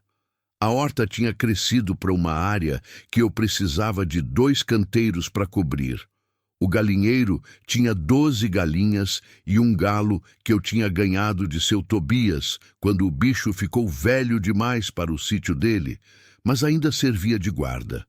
Tinha 2 cabras, compradas com o dinheiro acumulado de feiras, pagas à vista, recebidas com o cuidado de quem sabe que animal doente é problema que se multiplica. O bezerro que eu tinha comprado magro de um criador que queria se livrar do animal já tinha dobrado de peso e pastava no pasto raquítico que eu tinha conseguido estabelecer na área ao lado do curral. Tinha consertado a cerca toda, tinha colocado uma janela de verdade na casa, com batente e caixilho que um carpinteiro da cidade fez em troca de uma semana de hortaliça. O telhado tinha recebido uma segunda mão de cuidado e agora não gotejava em nenhum ponto. Tinha pintado a fachada com cal, que eu mesma preparei queimando pedra calcária, que achei nos fundos da fazenda.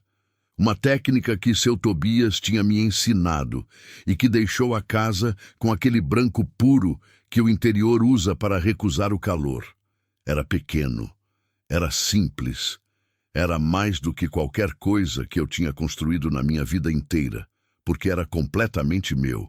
E então a seca chegou e começou a desfazer em semanas o que eu tinha levado meses para fazer. O primeiro a sofrer foi o pasto. Grama seca é o sinal mais visível, o mais imediato, aquele que você acompanha dia a dia como quem acompanha febre em criança, esperando que baixe, tentando não deixar subir demais. O pasto do Rincão nunca tinha sido exuberante, era fino e ralo mesmo na época boa, mas sustentava o bezerro e as cabras com alguma folga. Quando a chuva foi espaçando, o pasto foi ficando cada vez mais amarelo, cada vez mais baixo, cada vez mais incapaz de sustentar animal nenhum. Reduzi o tempo de pastagem. Comecei a dar palha seca que eu tinha guardado por precaução. Uma lição que seu Tobias tinha me ensinado no 1º ano, que no sertão você guarda palha como guarda dinheiro, porque na seca ela vale mais do que parece. A reserva durou 6 semanas. Depois disso, eu comprava ração pesando cada real. A horta foi a segunda a mostrar o esforço. A nascente, para meu alívio enorme, não secou. Mas o volume caiu. O fio de água que enchia a caixa de captação ficou mais fino, mais hesitante, como coisa que está se preservando.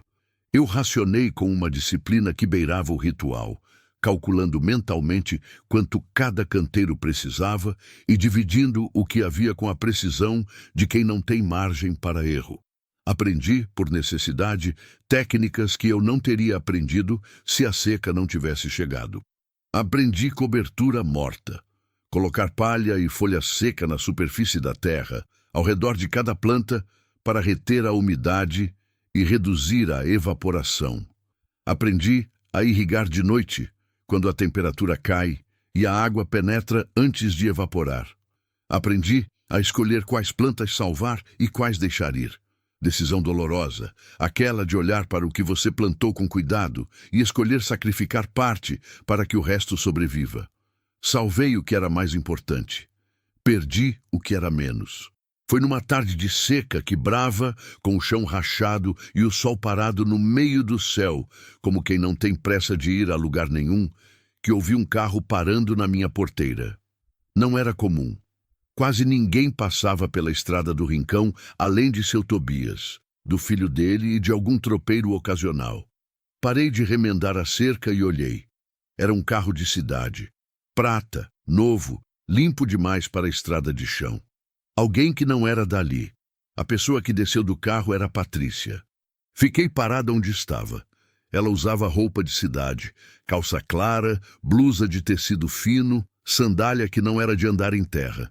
Carregava uma bolsa que eu reconheci porque era da mesma marca que ela tinha exibido no Natal do segundo ano do meu casamento com Geraldo, quando ela tinha chegado na casa da sogra e colocado a bolsa em cima da mesa da sala com um gesto que não era descuido.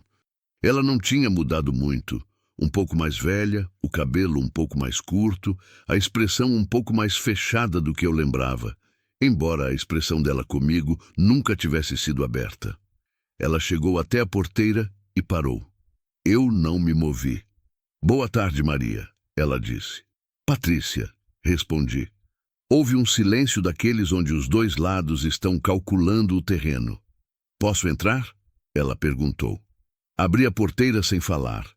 Ela entrou, olhou ao redor com uma atenção que eu reconheci como avaliação. O mesmo olhar que a esposa de Cláudio tinha dado para os móveis da sala de Dona Celestina no dia do testamento. O olhar de inventário. Mas havia algo além da avaliação.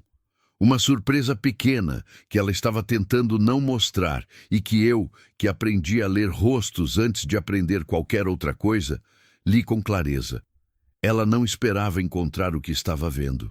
Oferecia água, que era o mínimo que se oferece a quem entra em casa no sertão independente de qualquer outra coisa. Ela aceitou. Sentamos na mesa. "Como você está?", ela perguntou, com um tom que não era íntimo, mas tentava não ser hostil. "Estou bem", disse eu. "A fazenda." Ela começou e parou. Recomeçou. "Está diferente do que eu lembrava." "Eu imagino." Outro silêncio. "Renato está querendo vender a parte dele do espólio", ela disse finalmente, com a diretividade de pessoa que veio com propósito e está cansada de enrolar. "Tem um comprador interessado na região inteira. Ele quer saber se você tem interesse em vender o rincão junto. Diz que o comprador pagaria mais se fosse a área contínua." Olhei para ela. Olhei sem pressa. Sem resposta imediata, do jeito que aprendi a olhar para as coisas que precisam ser lidas antes de serem respondidas. "Quanto?", perguntei. Ela disse um número. Era dinheiro. Dinheiro real, mais do que eu tinha visto junto na minha vida inteira. Dinheiro que resolvia problemas. Dinheiro que dava opções. Fiquei olhando para o copo d'água na minha frente. Pensei na nascente que eu tinha passado 5 dias para recuperar. Pensei nas mãos de Zé Tobias, movendo pedra. Pensei nos brotos verdes saindo da terra que ninguém queria. Pensei nas galinhas, nas cabras, no bezerro magro que tinha engordado comigo. Pensei nas feiras, no ovo na palma da mão, no dinheiro contado na mesa que era pouco, mas era meu. Pensei nas noites no catre ouvindo vento e luto. Pensei no nome que nunca dei. Pensei na voz de Dona Celestina dizendo que eu não era suficiente. Levantei os olhos para Patrícia. "Não", disse eu. Ela piscou. "Não?", ela repetiu, com aquele tom de quem não ouviu errado, mas precisava confirmar. "Não vendo", disse eu. "Pode falar para o Renato que não vendo." Patrícia ficou me olhando por um momento com uma expressão que eu não soube ler completamente. Havia irritação ali, sim, mas havia também aquela surpresa de novo, aquela surpresa que ela não tinha planejado sentir. "Maria", ela disse com uma paciência forçada, "com esse dinheiro, você pode comprar uma casa na cidade, pode ter uma vida." "Eu tenho uma vida", interrompi com calma. Não com raiva, não com arrogância, só com a tranquilidade de quem conhece o que está dizendo. "Tenho uma vida aqui, não perfeita, não fácil, mas minha." Ela ficou quieta. "Além disso", continuei, porque havia algo que precisava ser dito. "Se essa terra não valia nada, como vocês disseram, por que um comprador estaria interessado? O que ele sabe, que vocês estão só agora percebendo?" O rosto de Patrícia mudou de um jeito sutil. Aquele jeito que as pessoas mudam quando uma pergunta acerta num ponto que elas não queriam que fosse acertado. Ela tomou o último gole de água, levantou, pegou a bolsa. Vou passar o recado, ela disse. Obrigada pela visita, disse eu. E a acompanhei até a porteira com a mesma calma com que tinha recebido ela. Fechei a porteira depois que o carro de cidade sumiu na poeira da estrada de chão e fiquei olhando o rastro de poeira por um momento. Depois virei e olhei para o rincão, para a casa branca de cal, para a horta que lutava contra a seca com uma tenacidade que eu reconhecia. Para as cabras no curral, para o galinheiro, para a figueira brava nos fundos que eu podia ver do portão e que estava verde mesmo com tudo seco ao redor, porque ela sabia onde a água estava. Voltei para o serviço. A seca durou 4 meses. Não perdi tudo, perdi parte. Uma das cabras adoeceu e não resistiu, o que me custou noites de cuidado e no final me custou o animal mesmo assim. E eu aprendi que há perdas que o cuidado não evita e que a culpa não resolve. O pasto ficou tão ralo que o bezerro perdeu parte do peso que tinha ganho. 2 canteiros da horta precisaram ser abandonados para que os outros sobrevivessem. Mas a nascente segurou. Nunca secou de vez. Ficou fina como fio de linha nos piores dias. Mas não secou. E foi aquele fio de água que salvou o essencial. Os canteiros principais, as galinhas que dependiam de água fresca, as 2 cabras que restavam. Quando a primeira chuva chegou, uma tarde de março, com aquele cheiro de terra molhada que no sertão é um perfume que para o coração, eu estava no terreiro e deixei que ela caísse em mim sem procurar abrigo. Fiquei parada na chuva, com o rosto levantado, olhos fechados, deixando a água bater na pele e escorrer pelo pescoço e encharcar a roupa. Seu Tobias me viu do lado da estrada e não disse nada. Só levantou a mão em cumprimento e continuou andando. Depois da seca veio a recuperação. E a recuperação foi mais rápida do que eu esperava. A terra que tinha sobrevivido aos 4 meses estava mais forte. Aquela é a coisa que a seca faz que ninguém gosta de admitir, que ela mata o que é fraco e deixa o que tem raiz. O que restou da horta retomou com uma força que me surpreendeu. O pasto voltou antes que eu esperava. O bezerro recuperou o peso em 6 semanas. Comprei outra cabra para repor a que tinha perdido. Uma mais jovem desta vez, mais resistente, de uma raça que seu Tobias recomendou como feita para sertão. E fiz algo que tinha estado planejando desde antes da seca, que a seca tinha atrasado, mas não impedido. Mandei cavar um segundo ponto de captação de água, mais próximo da horta, aproveitando uma veia secundária que Zé Tobias tinha identificado quando recuperou a nascente principal. Custou parte do que eu tinha guardado. Mas era um investimento na resiliência do rincão. A lição mais cara que a seca tinha me ensinado era que um ponto único de água era um ponto único de falha, e que diversificar era sobreviver. Quando o segundo ponto entrou em funcionamento, fiz as contas. O rincão agora tinha 2 pontos de captação de água. Tinha a horta funcionando em 4 canteiros. Tinha galinheiro com 15 aves. Tinha 2 caprinos. Tinha um bovino. Tinha cerca inteira.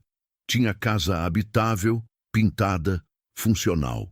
Tinha uma mulher que 2 anos antes tinha sentado no chão de uma fazenda abandonada e chorado o choro de quem não vê saída, que era a mesma mulher que agora estava de pé no terreiro fazendo contas de futuro.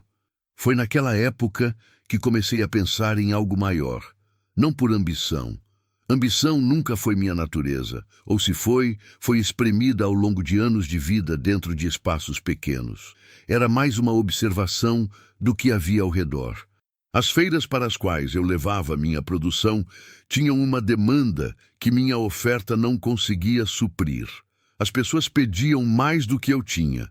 Perguntavam se eu teria mais semana que vem, se eu poderia reservar, se eu entregava. Havia um mercado ali.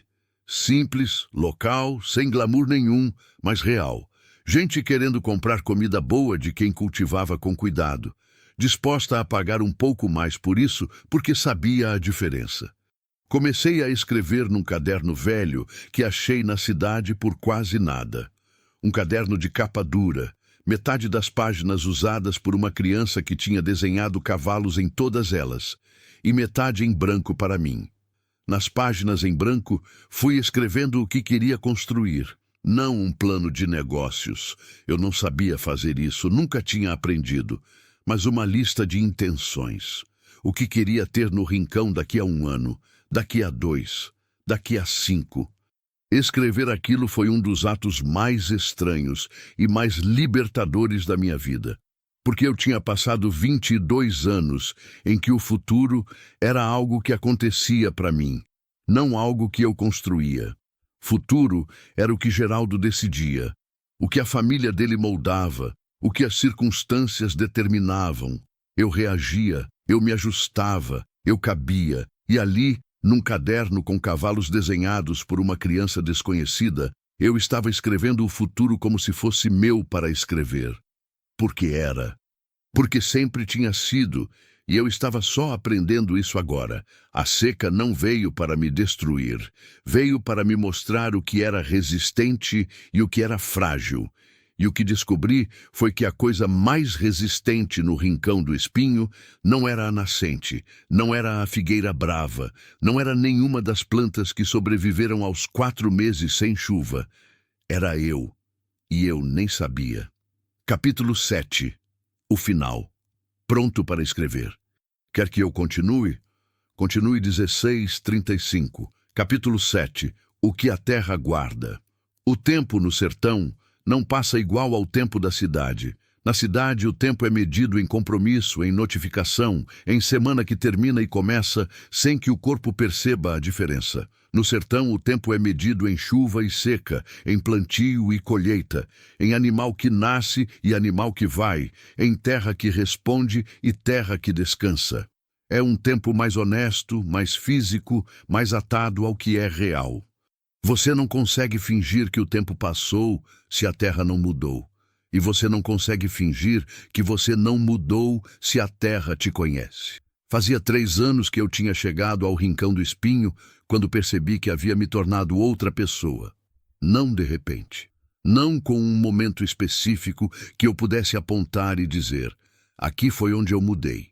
Foi aos poucos, em camadas, da mesma forma que a terra se transforma quando é cuidada, imperceptivelmente por dentro, visivelmente por fora, só depois de tempo suficiente. Um dia, você olha para o chão que era rachado e cinza e vê que está escuro e úmido e cheio de minhoca. E você não sabe dizer exatamente quando aconteceu a transformação, porque ela aconteceu em cada dia comum. Em cada rega, em cada punhado de composto misturado, em cada escolha pequena de cuidar em vez de abandonar. Foi assim comigo. Naquela manhã de outubro, 3 anos e alguns meses depois do dia em que eu tinha assinado os papéis com a mão firme e saído da sala de Dona Celestina sem olhar para trás, eu acordei antes do sol como sempre. Fiz o café no fogão de ferro que eu tinha limpado e que funcionava melhor agora do que provavelmente tinha funcionado na vida inteira. Peguei a caneca, fui para o terreiro, sentei no banco de madeira que eu tinha feito com pedaços do mourão velho e fiquei olhando o rincão acordar. O céu ia de preto para azul escuro, para aquele roxo que antecede o rosa, e em cada fase, a fazenda ia revelando uma camada nova. Primeiro eram só formas, a sombra da figueira brava ao fundo, o volume do galinheiro, a linha da cerca. Depois, as cores chegavam devagar, como quem não quer apressar, e cada coisa ficava sendo ela mesma com uma clareza que o meio do dia nunca tem. A horta estava no melhor momento que eu tinha visto. 4 canteiros grandes, organizados, com os sulcos retos que eu tinha aprendido a fazer sem régua, só com o olho e a enxada. Tomate! Eu tinha começado com tomate no 3º ano, que exige mais cuidado, mas paga mais. Pimentão, alface em 3 variedades, coentro, cebolinha, rabanete, beterraba, maxixe, feijão vagem. Uma horta que, quando eu olhava, Ainda me causava aquela estranheza boa de coisa que você fez com as próprias mãos e que continua parecendo inacreditável que seja real. O galinheiro tinha 22 galinhas e 2 galos. Eu tinha aprendido que um galo só briga com o outro, até estabelecer hierarquia. E depois do estabelecido convivem, e que 2 galos significam mais fertilização e mais pinto. 12 cabras. O bezerro tinha virado um boi que eu não tinha coragem de chamar pelo peso em arroba, porque ele tinha nome. Geraldo, que eu dei numa noite de humor complicado e depois não tive como desfazer. O boi Geraldo pastava com uma dignidade irônica que às vezes eu achava que merecia. A casa estava firme, branca, funcional. Eu tinha feito uma varanda simples na frente, mourão e telhado de zinco, o tipo que ninguém chama de arquitetura, mas que no calor do sertão é a diferença entre um lugar onde você quer ficar e um lugar onde você não aguenta. Era na varanda que eu recebia seu Tobias quando ele parava. Era lá que eu terminava os dias, com o café que às vezes virava chá de erva cidreira que eu plantava no canto da horta, olhando o sol fazer o caminho de volta. A feira tinha virado parte central da minha semana. Toda quinta-feira eu carregava a produção numa carroça que eu tinha comprado. De segunda mão, roda nova, eixo que eu tinha mandado consertar, coberta com lona que eu mesma costurei. Percorria os 7 quilômetros até a cidade e montava a barraca no mesmo ponto que eu tinha conquistado por frequência e por chegar antes dos outros. Tinha clientes fixos agora. Não muitos, mas fiéis. Aquele tipo de fidelidade que não vem de cartão de desconto nem de promoção, que vem de qualidade consistente e de confiar em quem vende. A senhora dos cabelos brancos que tinha elogiado minha cebolinha no primeiro dia, continuava aparecendo toda quinta. Um restaurante pequeno da cidade tinha começado a comprar minhas hortaliças semanalmente. E o dono tinha me pedido se eu conseguia fornecer mais tomate, porque o dele estava sempre acabando antes dos outros. Eu estava expandindo o canteiro de tomate. O dinheiro que a feira me dava já não era pouco guardado em envelope debaixo de colchão. Era dinheiro que eu administrava com planejamento, uma parte para reinvestir na fazenda, uma parte para as despesas correntes, uma parte guardada para a emergência, porque a seca tinha me ensinado que emergência não pede licença. Era pouco ainda, eu não estava rica, não estava confortável com folga, mas era suficiente. E suficiente dito com segurança é uma coisa completamente diferente de suficiente dito com medo. Foi numa quinta-feira de feira que encontrei Dona Celestina. Não planejei, não esperei. Não havia nada de dramático no momento. Ela estava simplesmente lá, andando pela feira, com uma companhia que eu não reconheci. Mais lenta do que eu lembrava. Apoiada numa bengala que ela segurava com aquela rigidez de quem ainda está negociando com a necessidade de precisar dela. Ela tinha envelhecido, não de um jeito que surpreende. Envelhecer é o que o tempo faz com todo mundo, não tem notícia nisso, mas havia uma diferença além do físico. A autoridade que ela carregava como segunda pele, aquela firmeza de mulher que sempre soube exatamente onde estava e o que valia, estava lá ainda, mas havia algo que eu não sabia nomear, um gasto nas bordas, um cansaço que ela tentava não mostrar e que eu, que aprendi a ler o que as pessoas tentam não mostrar, li de longe antes mesmo de ela me ver. Ela me viu quando estava passando pela minha barraca. Parou. Ficou olhando para a barraca com uma atenção que foi da minha produção para o meu rosto e voltou para a produção. O tomate vermelho e firme, o pimentão brilhando, os maços de cheiro verde amarrados com cuidado, os ovos na cesta com o pano de prato branco.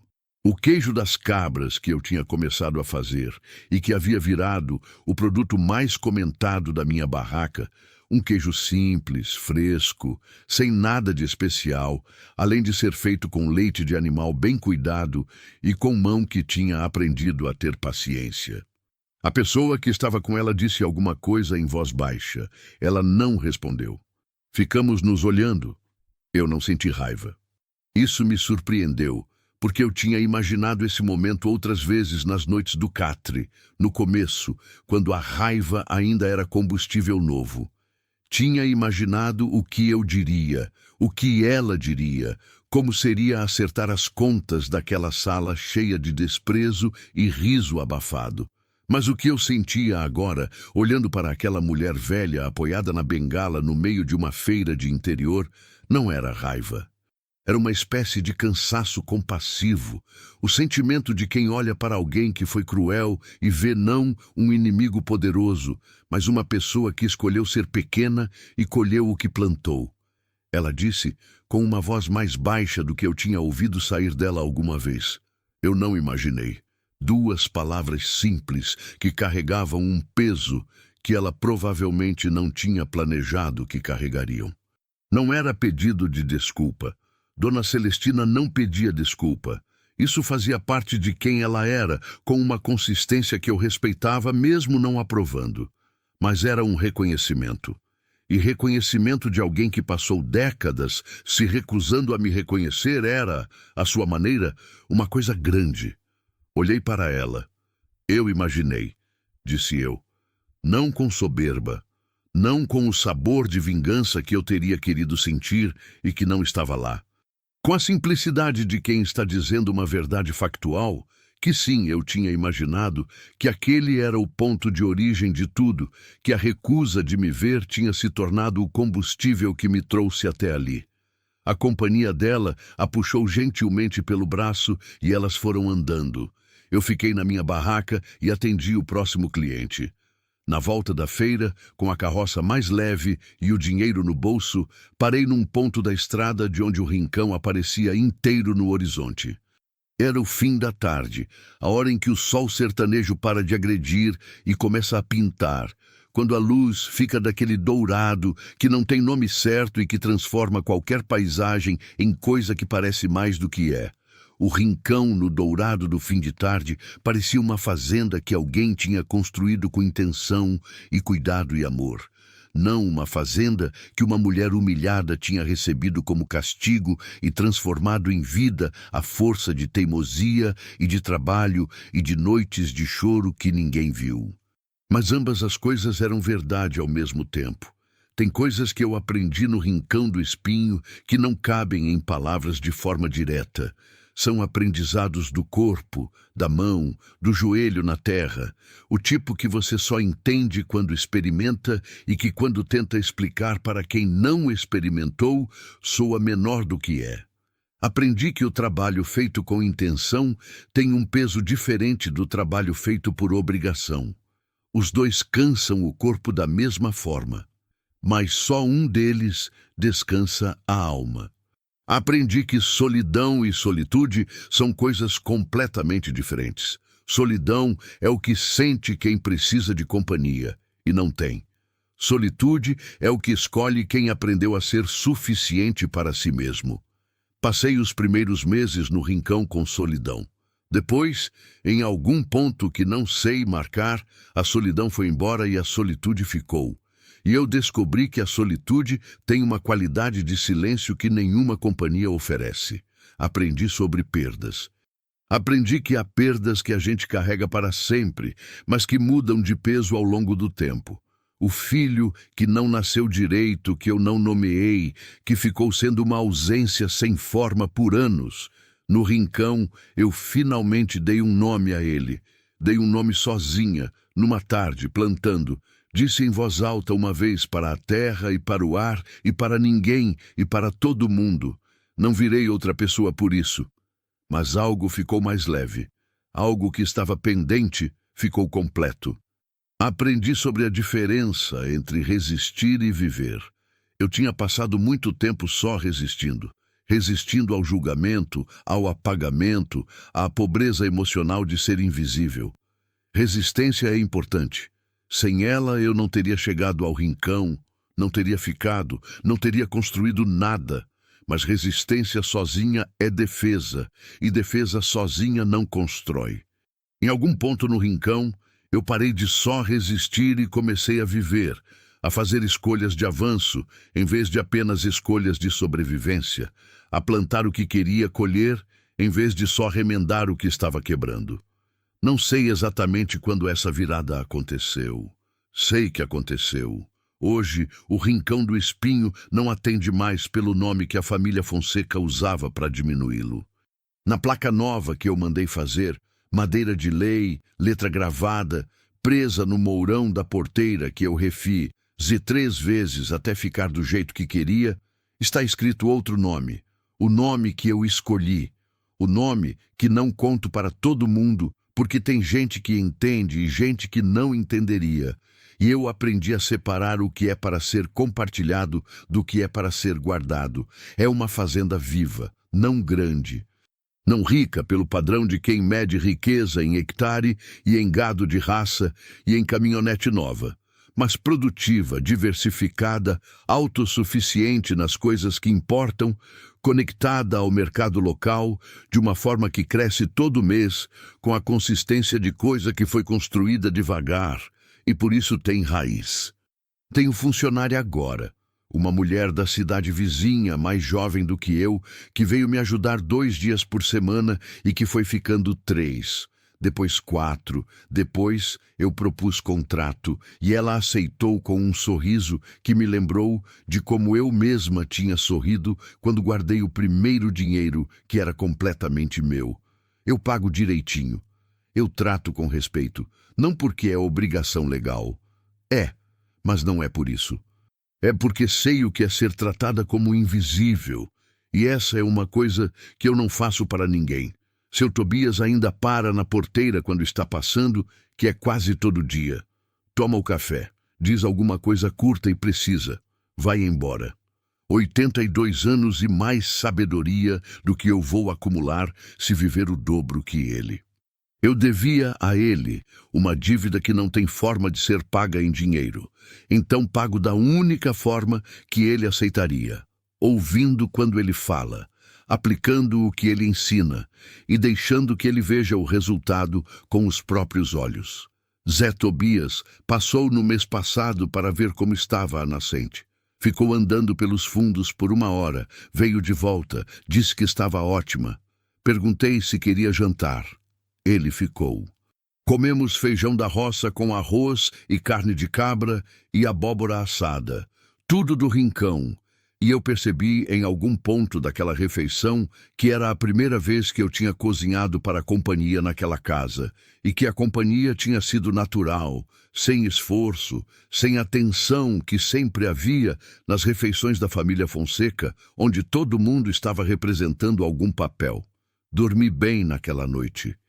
Às vezes me perguntam, gente da feira, gente que ouviu alguma versão da história, algum conhecido ocasional que sabe de onde eu vim, como eu consegui. É uma pergunta que vem com admiração, o que é gentil, mas que pressupõe que o que aconteceu foi extraordinário, que precisou de alguma coisa especial que a maioria das pessoas não tem. Eu entendo por que pensam assim, mas discordo. O que eu fiz não exigiu nada extraordinário. Exigiu trabalho, que qualquer corpo capaz é capaz de fazer. Exigiu aprendizado, que qualquer mente aberta é capaz de fazer. Exigiu persistência, que é mais questão de escolha diária do que de talento nato. Exigiu aceitar ajuda, que é às vezes a coisa mais difícil de todas para a gente que foi ensinada que precisar de ajuda é fraqueza. O que foi extraordinário, se é que alguma coisa foi, é que eu fui humilhada de um jeito tão completo, tão público, tão calculado, e que em vez de confirmar o que eles disseram de mim, eu fui lá e provei o contrário. Mas isso também não é extraordinário. Isso é o que as pessoas fazem quando não têm mais nada a perder e finalmente ficam livres para escolher o que construir. Naquela tarde depois da feira, parada na estrada de chão, com o Rincão dourado no horizonte, fiquei pensando numa coisa que minha mãe disse uma vez e que eu tinha esquecido por décadas. Ela disse quando eu tinha uns 8 anos, numa tarde que eu estava com raiva de alguma coisa que já não lembro, que ela tinha me mandado parar de reclamar e ir regar as plantas do quintal. Fui de cara feia, reguei de qualquer jeito, voltei ainda brava.